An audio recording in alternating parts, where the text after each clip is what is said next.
먼저 저희 군이 끝까지 지켜드리지 못한 점에 대해서 죄송하다는 말씀을 드렸고요. 특히 재발 방지를 하고 다시는 이런 일이 일어나지 않도록 최선을 다하도록 하겠습니다. 오늘 구원식 순서는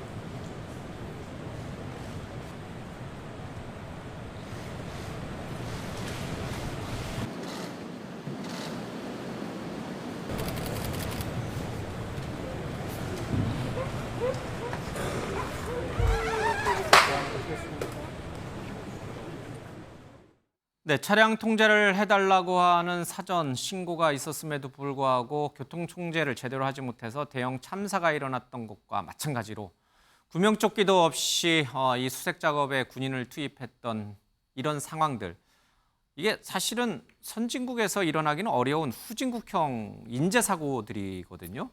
왜 이런 일들이 반복처럼 계속되고 있는 것인가? 정말 뭔가 나사가 지금 풀려 있는 건가, 우리 사회에? 뭐 이런 안전 불감증이 이 정도였는가, 이런 생각이 좀 들 정도입니다. 너무나 안타깝습니다. 이 해병대원 외동아들이고 또 뭐 시험관 아기를 통해서 태어났다, 이런 얘기까지인데 그 모친의 이 마음은 어떨까, 이런 생각도 좀 너무 듭니다. 윤 대변인, 이제 좀 뭔가 좀 이번 사고를 잘 수습한 다음에 뭔가 정말 사회 안전 시스템을 다시 한번 여당이시니까요, 한번 대대적으로 한번 다시 점검해 봐야죠. 예, 점검뿐만이 아니라 꼭 시정을 해야 되겠죠. 예. 지난해에도 큰 수해 피해가 있었습니다.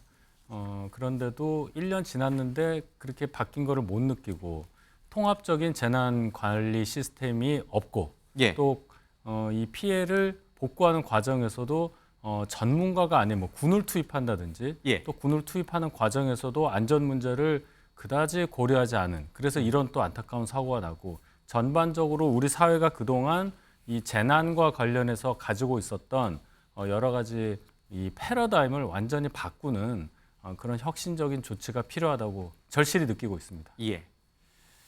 자, 이와 함께 지금 여당은 이번 집중 홍수 피해, 폭우 피해의 원인이 하천 정비를 제대로 안 한 탓이다, 이렇게 보고 있는 것 같습니다. 언제? 문재인 정부 때. 문재인 정부 때 4대강 보를 설치한 등 또 환경단체가 물 수자원 관리에 주도적인 입김을 행사하면서 제대로 하천 정비를 하지 않아서 이렇게 됐다라고 지금 여당은 보고 있고요. 이 4대강과 관련해서 예산이라든지 여러 가지 인력이라든지 또는 조직 개편이라든지 이런 부분들을 들여다보면서 비판의 수위를 높여가고 있습니다. 그런데 오늘 나온 얘기 중에 하나는 좀 짚고 가야 될 것 같습니다. 이 문재인 정부 때 4대강 조사 평가단 내 기획전문위원회 회의가 있었습니다. 이 회의 때 한 전문위원이 이런 얘기를 좀 합니다. 보 설치 전에 이 통계죠. 보를 설치해야 되냐 말아야 되느냐를 놓고선 여러 통계 자료 또는 뭐 계량적 자료들을 놓고 전문가들이 평가를 했을 텐데, 이런 어떤 통계 수치를 쓰는 게 아무 생각이 없는 국민들이 들었을 때는 말 되네, 보를 설치하는 게 말이 되네, 이렇게 생각할 수 있다는 발언을 했다는 거예요. 그리고 반대편 전문가가 보면 왜 무식한 얘기를 할 것이다. 그러니까 자신들의 주장에 대해서 반대편에 있는, 그러니까 보를 설치하지 말자고 주장하는 전문가들이 봤을 때는 자신들의 지금 이런 행동이란 발언들이 굉장히 무식한 것이다 라고 스스로 자인하는 그런 듯한 느낌이 드는 그런 얘기가 있습니다. 2019년 1월, 2월에 있었던 회의록입니다. 현근택 부원장님, 네. 앞서 부적절한 발언들, 정치인들 얘기를 좀 했습니다만은 이분은 B 의원이라고 나옵니다. 이 감사원에서 나온 얘기긴 한데 아무 생각 없는 국민들, 이런 표현은 너무 수위가 센 거 아니에요? 그렇죠. 뭐 적절한 표현은 아닌 것 같습니다. 근데 예. 이제 저는 이 회의 중에 여러 가지 얘기들을 할 수 있을 것 같아요. 앞뒤 맥락을 봐야 되는데. 예. 그러니까 뭐 뒤에 안 된다라고 했을 수도 있고, 그러니까 그렇게 해야 된다 했을 수도 있고, 여러 가지 가능성이 있는 거거든요. 예. 일부의 회의 중에 나왔던 단어들 아니면 뭐 녹취록일 수도 있는 것 같은데, 이런 예. 거를 공개해서 지금 말씀하신 것처럼 전 정부를 공격하는 소재로 쓴다. 저는 그게 적절치 않다고 봅니다. 왜냐하면 이 위원이라든지 이런 분들이 얘기 듣는 건 솔직한 얘기 듣는 거거든요. 근데 발언 하나를 가지고 만약에 문제 삼아서 예. 그분들을 만약에 공격하기 시작한다. 그럼 만약에 저분들 이제 나중에 이름도 나오고 막 이럴 거예요. 그럼 솔직한 얘기 못 하는 거거든요. 결론적으로 회의 중에는 사실은 우리가 회의를 하다 보면 이런 얘기 저런 얘기 나올 수 있습니다. 그러니까 저 뒤에 그럼 저분이 어떤 얘기를 했는지 봐야 되는 거예요. 이러니까 말 되네. 그러니까 해야 된다를 수도 있고, 이런 얘기하면 안 된다를 수 있는 거거든요. 그래서 저는 이런 걸 하나하나 이게 부분적으로 조각조각 공개하면서 지금 물난리 이 지금 수해 난 것도 전 정부의 탓이다라고 몰아가는 건 적절치 않다고 보고 지금 이번에 나는 오송 같은 경우에도 사실 어찌 보면 보를 그 공사하다가 거기 제대로 공사 안 해서 이런 거거든요. 제가 보기에 뭐 보를 설치하고 이건 아무 관계 없는 거예요. 그렇게 본다 그러면 이거를 굳이 전 정부 어떤 탓으로 몰아가는 것 자체가 저는 적절치 않다고 보고 있습니다.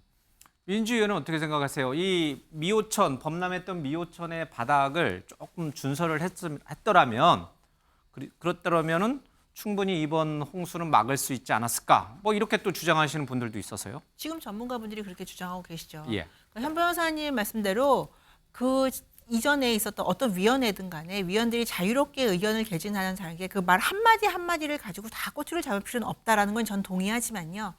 위원회의 위원들을 특정 목적을 달성하기 위해서 특정한 성향을 가진 분들로만 위원회를 구성하게 되는 경우에 이런 결과가 나올 수 있다는 거죠. 예. 그러니까 자신들의 생각과 반대, 자신들이 도출하고 싶어하는 결과와 반대되는 의견을 개진할 수 있는 그 가능성을 아예 차단해버리고 그 반대 진영들을 저렇게 폄훼하고 국민들 아주 우습게 보는 그 발언 아니겠습니까? 그러니까 발언 자체 하나하나를 문제 삼자는 게 아니라 문제가 되는 발언들이 결국에는 그들이 원하는 결과로 만들어지게끔 나아갔다. 이런 차원에서 이런 회의록들이 기록이 남는 거고 그래서 이 회의록을 다시 한번 보는 것이 중요하게 되죠. 그래서 사실은 이렇게 국가의 정부 차원에서의 위원회에 들어가는 위원들은 발언에 굉장히 신중합니다. 예. 이 기록이 남는 걸 다 알기 때문에요. 알겠습니다. 태양광 또 탈원전 또 이런 4대강 이런 문제를 놓고 전 현 정부 간의 격돌이 점점 치열해지고 있습니다.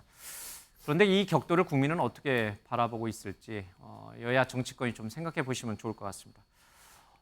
저희가 단독으로도 보내드렸습니다만 오늘 국무조정실이 이 오송 궁평 지하차도 참사와 관련해서 경찰 6명을 검찰에 수사 의뢰를 했습니다. 왜 수사 의뢰를 했을까? 경찰의 초동 대응 조치가 제대로 이뤄지지 않았다. 심지어 허위 보고도 있었다라는 사실이 드러났기 때문입니다. 잠깐 영상 보겠습니다. 차로 그쪽하고 궁평 지하차도도 또 물에 잠길 수 있어가지고 차량 못 가게 해야 될 것 같습니다. 궁평 지하차도 침수 우려가 있거든요. 궁평 지하차도 통제를 해야 될 것 같거든요. 궁평 지하차도도 하단 통제가 필요하다. 예, 알겠습니다. 감사합니다. 예, 이 미호천이 범람을 해서 궁평 지하차도를 덮치기 1시간 40분 전에 또 1시간 전에 들으신 것처럼 여러 사람들이 112에 신고를 합니다. 교통 통제를 요청을 합니다. 경찰은 즉각적으로 출동을 해서 통제를 했다. 그런데 이 산이 아니고 저 산이었다. 이제 이렇게 해명을 했죠. 근데 국무조정실이 좀 들여다보니까 출동을 안 했던 거예요. 그렇죠? 아주 궁평 제2 지하차도와 아주 가까운 파출소에 있던 직원들도 출동을 안 한 상태였던 거예요. 교통 통제도 전혀 없었던 거예요. 거짓 해명을 한 거였습니다. 그래서 6명을 검찰에 수사 의뢰를 했는데 이것도 좀 참담합니다. 만약에 딱 교통 통제만 제대로 딱 궁평 2 지하차도에서 이루어졌더라면 14명의 아까운 목숨은 우리가 살릴 수 있었던 거 아닙니까? 그렇죠. 저는 저 상황을 지금 저 전화 통화 내용만 들으면 바로 출동할 것 같잖아요. 딱 위치도 정확하게 알려줬어요. 국도 36번 미호천교 역 딱 궁평 지하 2하 차도거든요. 전화 받으신 경찰에 계신 분은 알겠습니다, 감사합니다라고까지 얘기했단 말이에요. 그러면 이분이 전달을 했을 걸로 저는 봐요. 요 분은. 그럼 이제 전달받은 사람이 어떻게 판단을 했느냐의 여부인데. 예. 글쎄요, 그 수사하면서 뭐라고 답변할지는 모르겠지만은 아마도 상황 자체에 대한 인식이 뭐 이렇게 위급한 상황을 생각 안 했을 자의적으로 판단할 수 있었겠죠.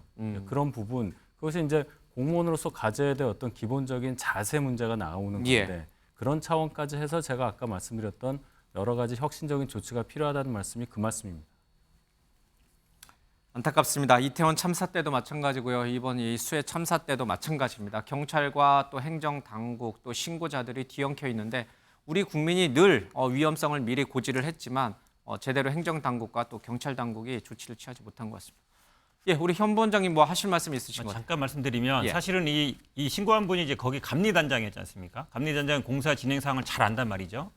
근데 본인이 내가 경황이 없어서 신분을 밝히지 못했다라고 했어요. 본인은 좀 자책하는 분위기인데 저는 신고받는 분이 누구세요? 신고한 분이 이렇게 한마디 물어봤으면 어땠을까? 그러면 아마 제가 여기 감리 단장입니다. 그러면 아마 그 말의 무게가 훨씬 달라졌을 거예요. 그리고 경찰도 조금 더 신경 쓸 것 같은데 지금 통화 내용 보시면 신고하시는 분이 전화하려고 그랬는데 알겠습니다. 감사합니다. 그냥 끊어버리거든요. 그러니까 어떤 신고든지 간에 신고하는 사람은 분명히 예. 이유가 있는 거거든요. 그럼 누구신지 밝히고 지금 현 상황이 어떤지 물어보고 그런 좀 사소한 주의가 좀 정말 안타깝습니다. 예.